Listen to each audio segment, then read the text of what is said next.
My father is already changing the locks before I even finish carrying my first suitcase to the front door. I stand there, still wearing the blazer from the job I lost less than 2 hours ago. He doesn't look at me. He doesn't hesitate. He simply tosses my house key onto the entry table. You won't be needing this anymore. For a second, I honestly think he's joking. Then Ethan walks past me carrying a brand new mattress, not toward the guest room. Toward mine. Ashley follows behind him holding paint samples. I think the sage green looks better. No, Ethan says. Let's wait until Harper gets the rest of her stuff out. They aren't whispering. They're discussing the renovation of my bedroom, while I'm still standing inside it.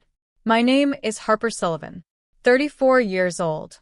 And less than 3 hours after losing the executive job that had quietly paid for half this house, my parents decide I no longer belong in it. They think I'm leaving because I lost my income. The truth is that this is the biggest mistake they'll ever make. But before I tell you how everything changed, welcome to Silent Grudge Stories, where family secrets finally come to light. Tell me in the comments what city you're watching from, and if you've ever been treated like your only value was what you could provide. Subscribe. Because this story is only beginning. It starts with a phone call at 9:17 that morning. 3 minutes. That's all it takes. A merger. Corporate restructuring. Entire executive department eliminated. My position disappears before I even finish reading the email. No warning. No second chance. Just, thank you for your years of service. I've spent almost 12 years helping build one of the fastest-growing hospitality groups on the East Coast. None of that matters anymore. I pack my office quietly, shake a few hands, walk out carrying one leather bag. The strange part isn't losing my job. The strange part is knowing exactly where I need to go. Home. Because home is supposed to be where bad days become survivable. I couldn't have been more wrong. Mom calls before I even leave the parking garage. I heard. No hello. No are you okay? Just. I heard. So did everyone else. I'll explain when I get home. She interrupts me. Come as soon as you can. Dad already called Ethan. Something about the way she says it makes my stomach tighten. Dad called Ethan. Why? We need to discuss some things. The call ends. The driveway is already full when I arrive. Ethan's truck, Ashley's car, my Aunt Linda, Uncle George, even my cousin Logan. It looks less like a family dinner and more like a meeting. Nobody told me there would be one. The front door is unlocked. Voices spill into the hallway. She can't expect us to keep carrying her. Ashley. Exactly, Ethan answers. It's time she grows up. Someone laughs. Then my father. I knew this day would come eventually. I stopped breathing. For years, I've imagined what my family would do if I ever truly needed them. Apparently, they'd schedule a meeting. Without me, I step inside. Every conversation dies immediately. Nobody rushes over. Nobody hugs me. Nobody asks how I'm holding up. Mom smiles the way people smile at distant relatives during funerals. Oh. You're here. Here. Not. Harper. Dad closes the notebook lying on the coffee table. Ashley quickly slides several furniture catalogs underneath it. Too late. I've already seen them. Bedroom sets. Closets. Nursery ideas. For my room. Mom finally speaks. We've been thinking. I nod. I can see that. She folds her hands together. You losing your job changes things. I know. Dad leans forward. For everyone. Not. For you. For everyone. Ethan stretches his legs across the coffee table. I mean, it's not like this happened overnight. I stare at him. What? You've always worked too much. Ashley nods immediately. Maybe this is life telling you to slow down. Life. I lose my career. And somehow, it's a lifestyle lesson. Mom reaches for a yellow legal pad. Columns. Expenses. Mortgage. Utilities. Wedding payments. Furniture. Honeymoon. Then, One line circled 3 times. Harper's monthly contribution. Contribution. Not daughter. Contribution. She slides the paper toward me.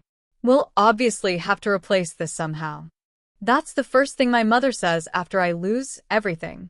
not, How are you? not, Have you eaten? not. What happened? She wants to know who will replace my paycheck. I slowly look around the room. Every face avoids my eyes. Except Ethan. He's smiling. Not a huge smile. Just enough to tell me he's enjoying this. Then he says the sentence I'll remember for the rest of my life. I guess Mom and Dad finally invested in the right kid. Silence. Nobody corrects him. Nobody tells him to stop. Ashley actually laughs. You shouldn't say that. Then she kisses him on the cheek, as if he'd just told a harmless joke. Something inside me keeps waiting. Waiting for Dad to speak. Waiting for Mom to defend me. Waiting for anyone, to remember I'm their daughter. Instead, Dad stands up. Come with me. He walks toward my bedroom. I follow him.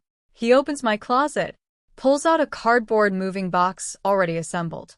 Already assembled. He didn't build it after I arrived. He built it before I got home, which means they had already decided. He starts folding my clothes. Neatly.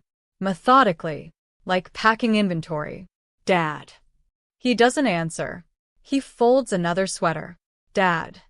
Without looking at me, he says, Ethan and Ashley need a larger room.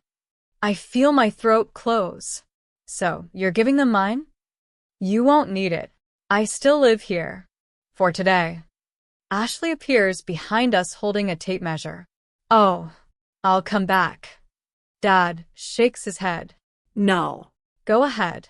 She smiles awkwardly, then begins measuring my walls. While my clothes are still hanging inside the closet, while I'm still standing there, she actually writes numbers on a notepad.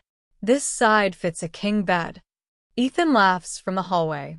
And finally, enough space for the walk-in closet. My walk-in closet. They're planning renovations. Before I've even packed my first box. Then Mom walks into the room carrying a framed photo. It's my college graduation.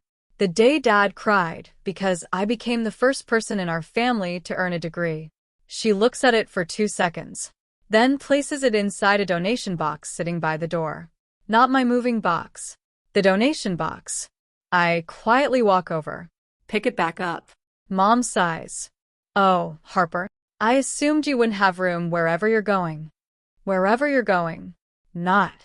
Where are you going? The difference is small. The cruelty isn't. Then Ethan reaches into my closet, grabs the expensive coffee machine I bought with my first executive bonus. I'll take this downstairs. I stop him. That's mine. He shrugs. You won't have the counter space. Ashley nods. Besides, you'll probably need the money more than coffee now. The room explodes in laughter. Even Uncle George. Even Aunt Linda. Even Logan lowers his head, trying not to smile. For the first time all afternoon, I understand something that changes everything. They aren't embarrassed that I lost my job. They're relieved, because in their minds, the only person standing between Ethan and the life he deserved has finally fallen. And none of them realize they're celebrating far too early. Nobody tells them to stop. Not my mother. Not my father. Not a single person in that room. Ashley walks past me carrying my coffee machine downstairs. Ethan follows with my television balanced on his shoulder. I'll mount it in our room tonight. Our room. Not Harper's room. It belongs to them before I even leave. I don't move. I simply watch. For years, I've convinced myself that my family wasn't cruel. Just careless. But careless people apologize. Careless people feel guilty. These people are celebrating. Dad tapes the first moving box shut. The sound echoes through the room. He slides it toward me with his foot. You can start loading your car. Nah. Can I help? Nah. Take your time. Just start loading your car. Ashley suddenly looks around my bedroom. What about the curtains? She turns toward my mother. Can we wash them before we move our furniture in? Mom smiles. I was thinking of replacing them. She looks at me. They've always looked a little outdated. I bought those curtains 3 years ago, after replacing every window in the house. No one remembers that. Then Ashley opens my dresser. She starts pulling out empty drawers. Oh, good. These are already organized. She laughs. I won't even have to clean them. My father chuckles. Harper always kept everything neat. For one impossible second, I almost expect him to finish the sentence, to say something kind. Instead, he smiles proudly at Ethan. She'll leave the room in great condition for you. Not for herself. For him. I carry the first box outside. No one offers to help. As I reach my car, I hear laughter again. I glance back through the front window. Ashley is standing exactly where my bed used to be, spinning slowly, imagining her new bedroom. My bedroom. She raises both arms. This room gets so much natural light. Mom laughs. I told you. You'll love it. By the time I return for the second box, my graduation picture is gone. So is every photo of me from the hallway. The wall looks strangely empty. I stop. Every family picture still hangs there, except mine. Mom notices me looking. Oh, I thought it would be easier. Easier for who? She doesn't answer. She simply walks away carrying another frame. Inside the kitchen, Aunt Linda opens the refrigerator. Should we separate Harper's groceries? Ashley looks inside. Oh. She pulls out a carton of almond milk. I drink this too. Then my mother says something I never forget. Just leave everything. She won't need much where she's going. The room laughs again. Nobody even knows where I'm going. I quietly open one of the cabinets. The coffee I buy every month. Gone. Ashley already moved it. The expensive olive oil. Gone. The spices. Gone. Everything I purchased has somehow become community property. Except me. Ethan walks over carrying a small plastic container. He shakes it. My emergency savings jar. The one I kept full of loose cash for groceries and small repairs. I almost forgot. He grins. You still owe Dad for your phone bill this month. I stare at him. My phone bill. Dad doesn't correct him. Mom doesn't correct him. Because everyone in this room knows something Ethan conveniently ignores. I've paid my own phone bill since I was 19. He opens the jar anyway. Counts the cash. $340. Perfect. He pockets every bill. That should cover it. My hands tighten around the cardboard box. Not because of the money. Because my own brother just stole from me. In front of my entire family. And nobody says a word. Ashley suddenly notices the necklace around my neck. Oh, that's beautiful. My grandmother gave it to me. She smiles politely. I know. It would actually match my wedding dress. Silence. Real silence. Not even Ethan expected that. She laughs awkwardly. I'm kidding. But she isn't. I can tell. Because her eyes never leave the necklace. Dad checks his watch. We're running behind. Running behind. Like this is another Saturday chore. He walks into the garage. Comes back carrying black trash bags. Not moving bags. Trash bags. He places them beside me. Your winter clothes probably won't fit in the boxes. My mother nods. Use these. For a moment, I can't breathe. 12 years of promotions. Years paying this family's bills. Thousands of dollars I never asked to be repaid. And my life fits inside garbage bags. I slowly kneel. Open one of them. The plastic crackles loudly. Nobody looks uncomfortable. Nobody tells Dad to stop. Ashley is busy comparing paint samples. Ethan is looking at bedroom furniture on his phone. Mom is making coffee. Life continues. As if watching her daughter pack her life into trash bags is completely normal. I begin folding my coats. Carefully. The same way Dad folded my clothes earlier.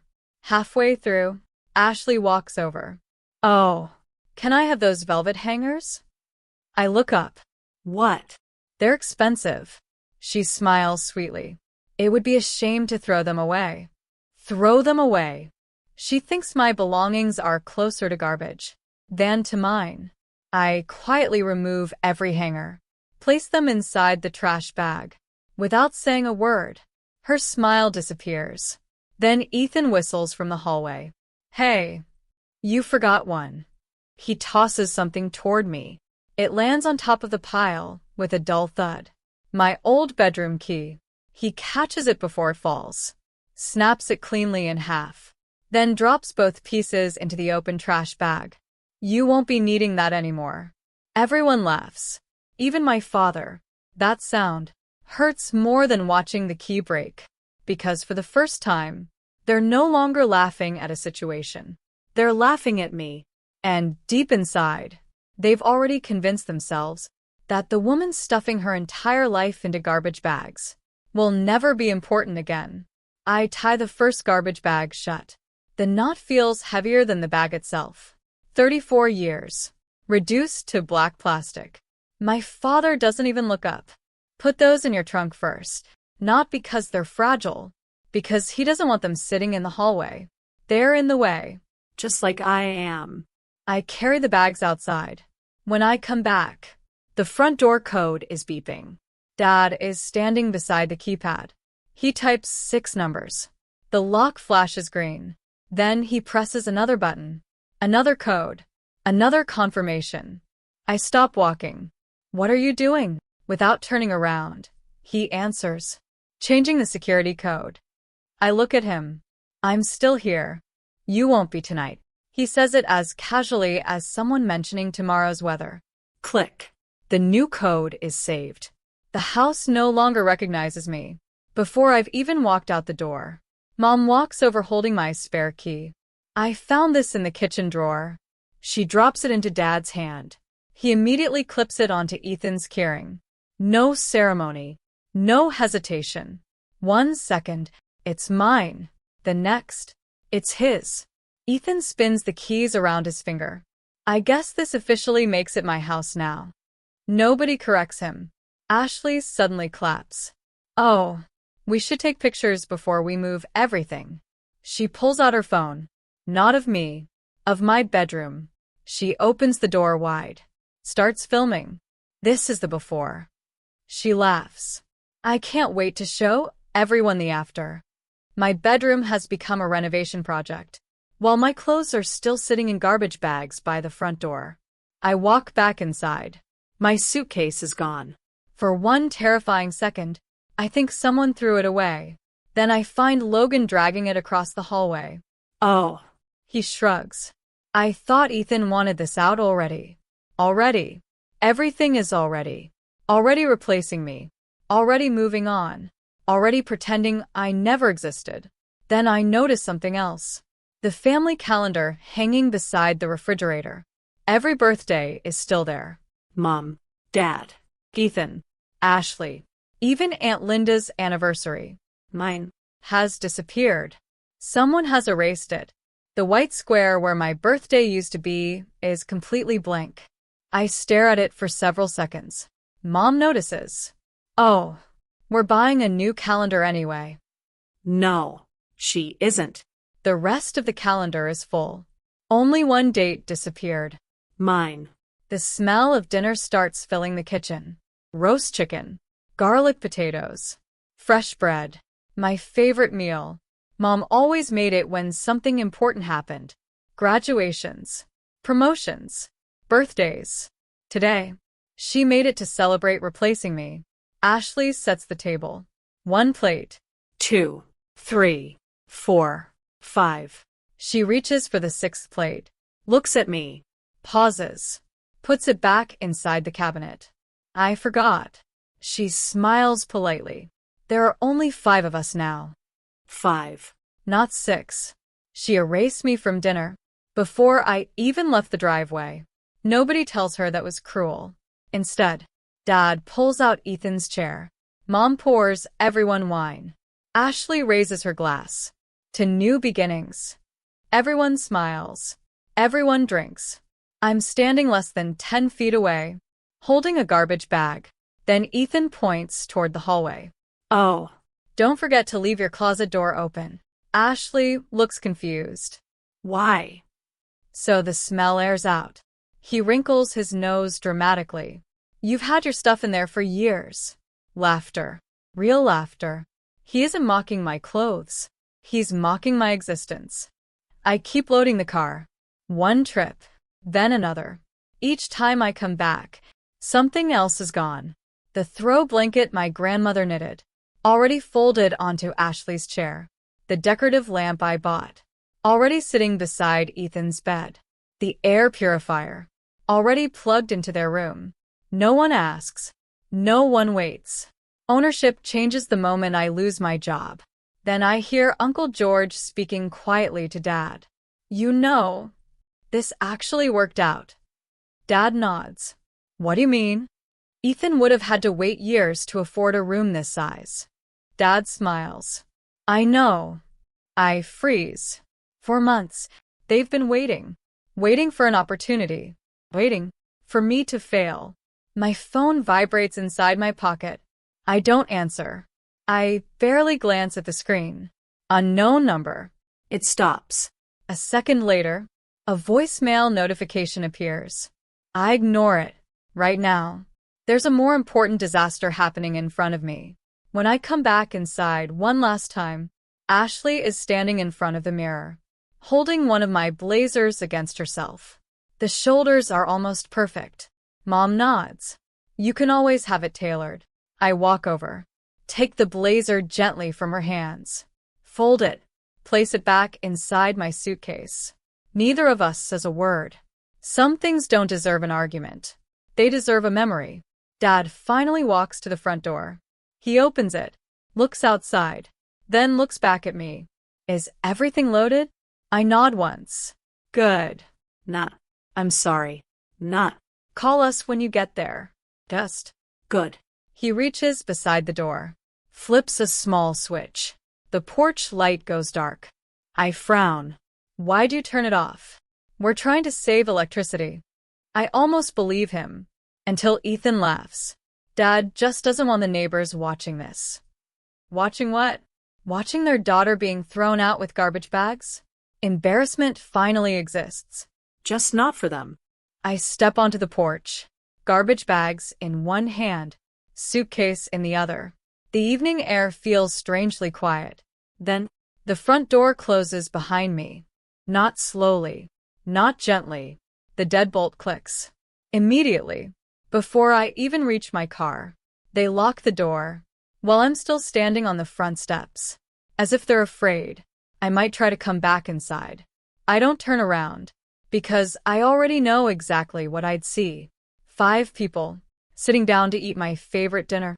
Inside the house, I spent years helping them keep, absolutely convinced. They've just gotten rid of the least valuable person in the family. I don't cry. Not because this doesn't hurt. Because if I start now, I'm afraid I won't be able to stop. I pull away from the curb. The house disappears in my rear view mirror. 34 years. Reduced to 3 cardboard boxes, 2 garbage bags, and 1 suitcase. No goodbye. No hug. No one standing on the porch. Not even my mother. The first red light stops me less than 2 minutes later. My hands are still shaking. I look at the steering wheel. Then at my phone. 23 missed messages. Not from Mom. Not from Dad. Not from Ethan. Recruiters. Former colleagues. People asking if the rumors are true. My family isn't one of them. As far as they're concerned, their problem has already been solved. Back at the house. They don't wait until morning. Ashley walks into my bedroom carrying shopping bags. I think we should start tonight. Mom smiles. Why wait? They begin taking measurements again. The bed comes apart. My desk is dragged into the garage. Ethan starts unscrewing the bookshelves from the wall. Not because they're in a hurry. Because they're excited. Ashley opens my closet one last time. Oh, she left a few empty storage bins. Mom glances over. You can keep those. Ashley laughs. Perfect. That's one less thing we have to buy. Everything I own becomes savings for someone else. Meanwhile, Dad sits at the kitchen table. Calculator. Notebook. Pen. He's making a new monthly budget. He crosses out one line. Harper. Then writes another. Ethan. He smiles. There. We'll finally stop depending on her. The irony is almost unbearable, because the very moment he writes those words, his phone vibrates. Automatic payment failed. He frowns. That's strange. Mom looks up. What? Our homeowner's insurance didn't go through. She shrugs. It'll process tomorrow. Neither of them knows. The payment always came from my account, not theirs. Dad dismisses it. One problem. Nothing more. He keeps writing. 5 minutes later, Mom's phone rings. She answers casually. Hello. Her smile fades. What do you mean disconnected? Ashley looks over. What happened? The internet company. They said today's payment wasn't received. Dad frowns. Didn't you pay it? I thought you did. Silence. Neither of them did, because for the last 4 years, I quietly handled it every month, without telling anyone. Ethan rolls his eyes. We'll pay it tomorrow. Problem solved. Or so he thinks. Then Ashley opens the refrigerator. The ice maker isn't working. Dad sighs. Call the repair company. Mom hesitates. I don't know which one Harper used. Nobody does. Because every repair, every appointment, every service call, every emergency, always ended with one sentence. Don't worry. I'll take care of it. They never asked how. They never asked who paid. They only noticed when it stopped happening. 40 minutes later, I'm sitting alone in the parking lot of a small extended stay hotel. I haven't even checked in yet. I stare at the building. It's nothing like the home I just left. But at least, no one here is waiting for me to fail. I finally open my banking app. Dozens of automatic payments appear. Home insurance, internet, security monitoring, water filtration maintenance, landscaping, HVAC service contract, even Ethan's truck insurance. I scroll silently. Each transaction reminds me of another conversation. Dad, don't worry about it. Mom, I'll handle it. It's already paid. I never kept score, because I genuinely believed that's what families did. My finger hovers over the screen. One by one, I press cancel automatic payment. No speeches. No revenge. No angry message. Just cancel. Home insurance. Cancelled. Internet. Cancelled. Security monitoring. Cancelled. Truck insurance. Cancelled. HVAC contract. Cancelled. Landscaping. Cancelled. Water service. Cancelled. Each click feels strangely quiet, like removing bricks from beneath a house, one at a time. Across town, Dad's phone vibrates again. Then again. Then again. He frowns. What now? 3 new emails. Automatic payment cancelled. Service ending. Action required. His forehead wrinkles. Why am I getting all these? Mom shrugs. It must be some mistake. Ashley barely looks up from decorating magazines. I'm sure Harper forgot to update something. Forgot. That's what they think. That I forgot. Not that I stopped. Then Ethan suddenly freezes. He looks at his phone. Dad. What? My insurance app says my policy expires tonight. Dad reaches for the phone. That's impossible. It's always renewed automatically. Exactly. Automatically. By me. Nobody says my name. Not yet. Instead, they keep searching for another explanation. The bank. The companies. A computer error. Anything except the obvious truth. I finally step out of my car. The hotel lobby lights reflect across the windshield.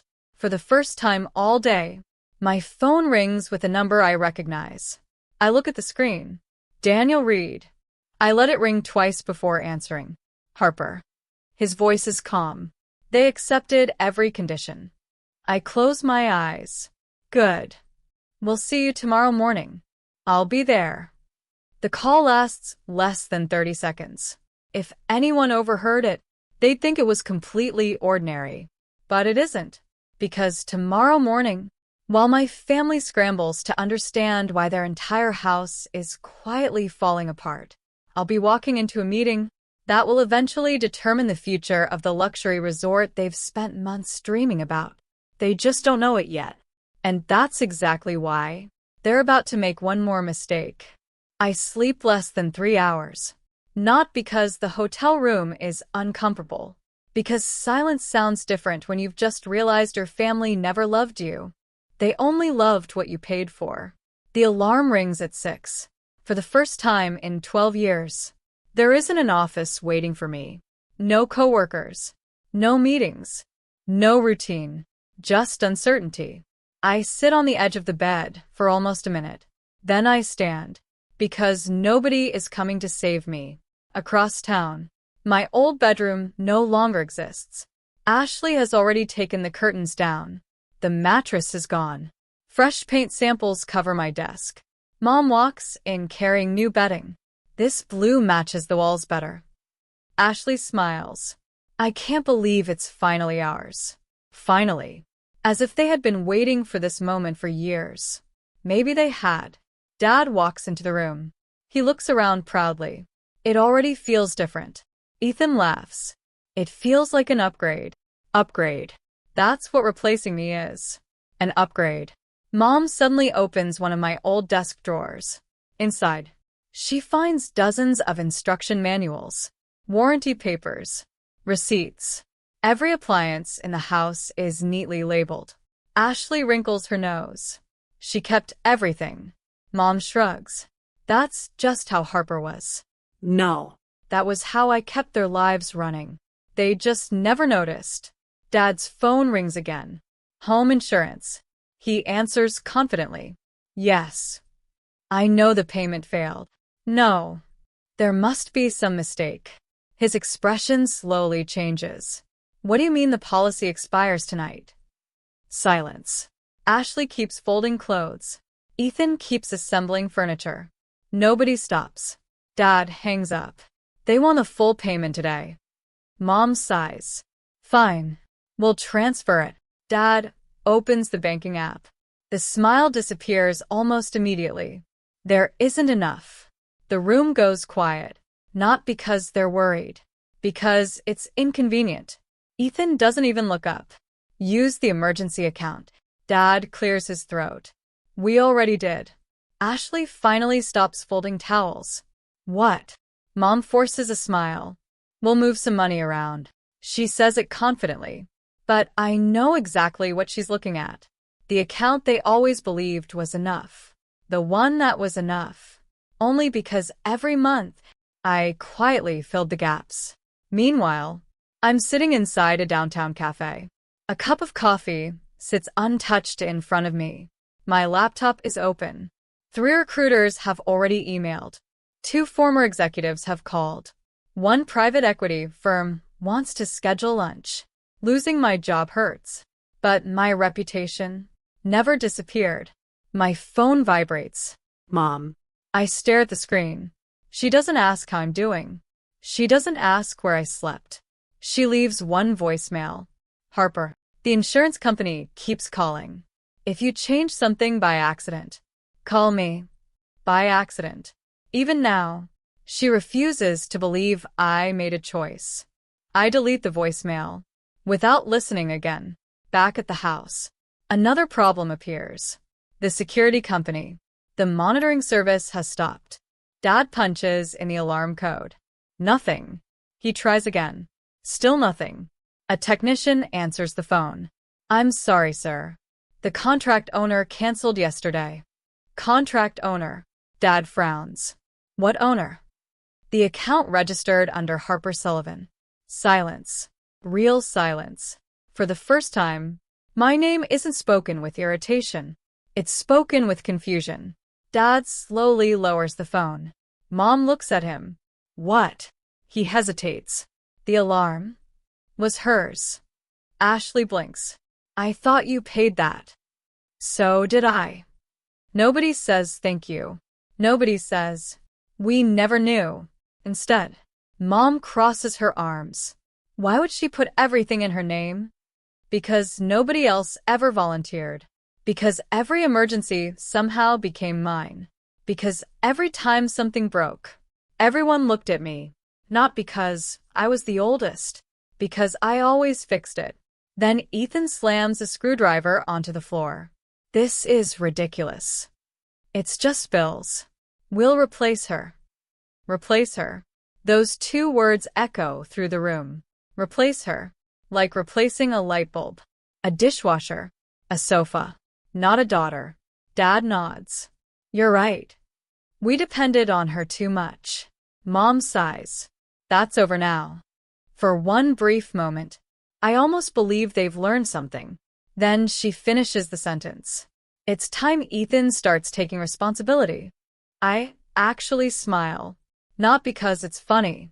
Because they still don't understand. Ethan has never taken responsibility for anything. And they just handed him the entire weight of a life he doesn't even realize existed. At that exact moment, Dad's phone rings again. This time, it's Ethan's truck insurance. The policy expires in less than 6 hours. Immediate payment required. Dad rubs his forehead. How much? The representative tells him. He goes completely silent. Ashley slowly looks toward Ethan. Ethan looks toward Mom. Mom looks toward Dad. For the first time since throwing me out, nobody has a solution. And for the first time, they begin to understand something terrifying. Maybe they hadn't been supporting Harper all these years. Maybe Harper had been supporting all of them. The next morning, my family does something that somehow hurts more than throwing me out. They start telling people, I abandoned them. I don't know it yet. I'm driving downtown, trying to focus on the road. Trying not to replay yesterday for the 1000th time. But back at the house, Mom is already on the phone with Aunt Rebecca. Her voice is full of disappointment. I don't know what happened to Harper. She packed her things and left. I guess success changed her. Success. Not unemployment. Not being thrown out. According to my mother, I walked away from my family. Ashley overhears the conversation. She smiles. That's probably easier to explain. Mom nods. It sounds better than telling people she overreacted. Overreacted. To being thrown out with garbage bags. To having her room given away while she was still living in it. To watching her brother steal her belongings. Apparently, that's an overreaction. Meanwhile, Ashley hangs new family photos in the hallway. Mom. Dad. Ethan. Ashley. The empty nail where my graduation picture used to hang stays empty. No one notices. No one asks.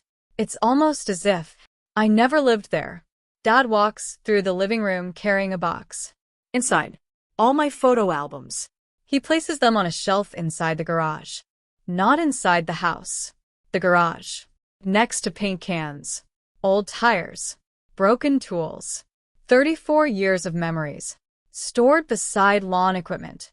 Then Ethan walks downstairs wearing my old sweatshirt. The one I bought during my first management conference. Ashley laughs. It actually looks better on you. He grins. I always like this one. Nobody asks whether he had permission. Because inside that house, ownership has become very simple. If Harper isn't there, it belongs to someone else. Across town. I arrive at an office building I've visited dozens of times before. Only today, I'm not an employee. I'm something else. The receptionist immediately stands. Good morning, Miss Sullivan. She already knows my name. She always has. I smile politely. Morning. She hands me a visitor badge. Not because she doesn't recognize me. Because procedure matters. Unlike my family, people here respect rules. As the elevator doors close, my phone vibrates again. Mom. 3 missed calls. Then another voicemail. This time, she sounds annoyed. The internet's gone. Your father can't access the security cameras. If you changed passwords, call us immediately. Not. Are you safe? Not. Where did you sleep? Just passwords. Always problems. Never me. I silence the phone, slide it back into my pocket. The elevator continues climbing. Back at the house, another surprise arrives. A landscaping truck stops outside. The crew leader knocks on the door. Dad answers. We're here for the quarterly maintenance. Dad smiles. Go ahead. The worker checks his tablet. I'm sorry. The contract was canceled yesterday. Dad frowns again. Canceled? By the account holder. Another account. Another contract. Another bill. Another reminder that none of them actually knew how this house functioned. Ashley quietly looks out the window. The yard's going to look terrible. Mom sighs. Harper always worried about things nobody cared about. Nobody cared until they stopped getting done. Inside the conference room, I place my leather notebook on the table. 7 people are already waiting. Nobody wastes time. Nobody asks about yesterday. Professional people understand something families often don't. Sometimes, the strongest person in the room is carrying the heaviest wound, and they don't force her to explain it. Daniel walks in. Good. Everyone's here. He places a thick folder in front of me. No logo. No company name. Just documents. Hundreds of pages. He slides them across the table. We're ready whenever you are. I don't open them yet. Because at that exact moment, my phone lights up once more. Dad. He never calls twice. Today, he's called 6 times. I let it ring. Back at the house, Ethan opens the mailbox. Several envelopes. One catches Dad's attention. The homeowner's insurance company. He tears it open. Reads silently. His face loses color. What? Mom asks. Dad looks up slowly. If we don't make payment today, the house won't be covered anymore. Ashley immediately turns toward Ethan. I thought your sister handled all this because she liked organizing things. Dad finally answers, almost whispering. I don't think she liked it. Silence. For the first time, someone gets close to the truth, but only close. Because even now, none of them ask the only question that matters. Why was Harper paying for everything in the first place? Instead, Mom folds her arms. She should have warned us. There it is. Still. So, this is my fault. Inside the conference room, Daniel notices my phone vibrating again. You can answer if it's important. I look at the screen. 7 missed calls. 3 voicemails. 2 text messages. Every single one from my family. Not one begins with, "Are you okay?" Every one begins with, "Call us." I lock the screen, set the phone face down, then finally look at Daniel. I'm ready. He nods once. Good. Then he opens the first folder, and, with a single sentence, he begins a meeting that will quietly change everything, while my family is still sitting around the kitchen table, trying to figure out why the life they thought belonged to them is suddenly falling apart. 3 days pass. For my family, those 3 days feel like 3 years. Nothing works the way it used to.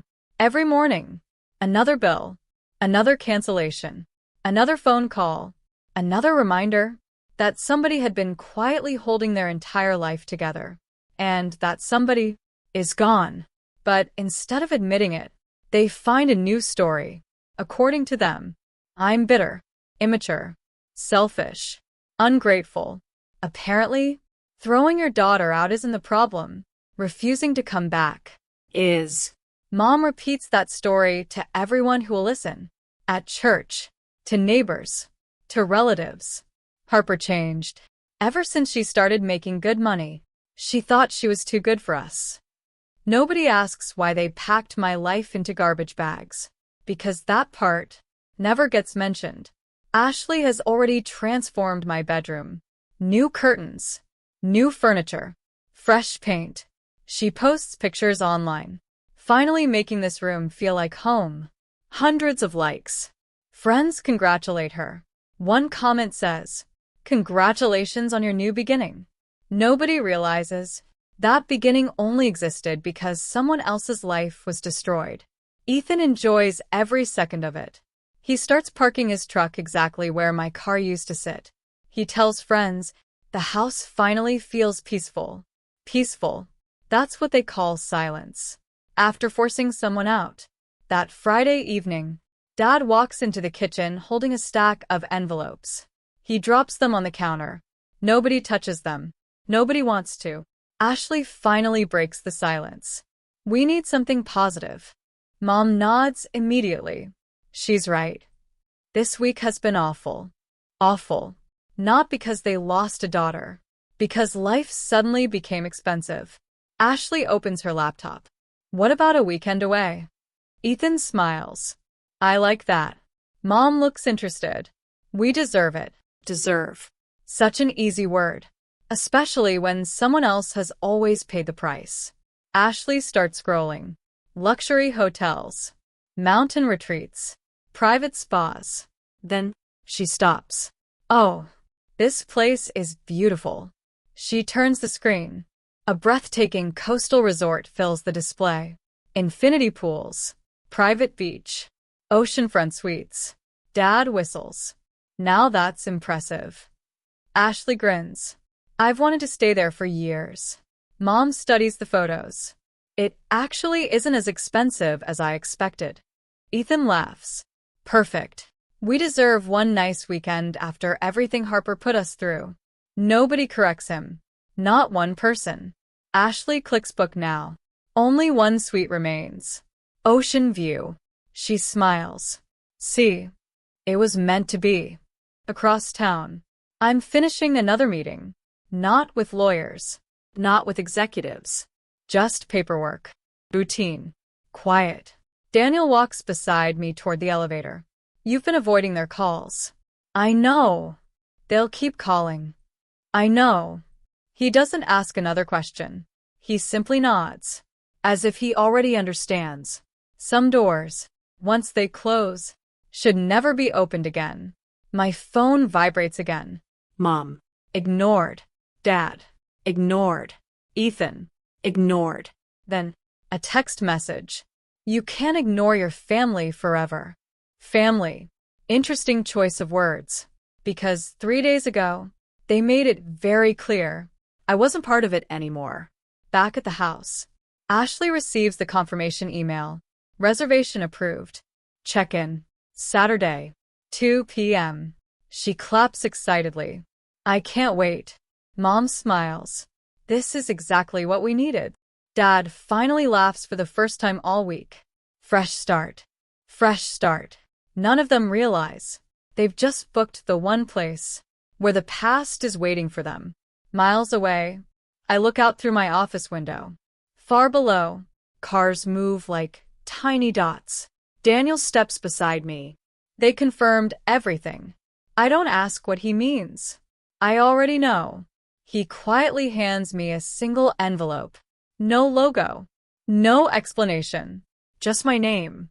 Harper Sullivan. I place it inside my bag, without opening it. Tomorrow will be soon enough. Daniel watches me for a moment, then asks only one question. "Are you ready?"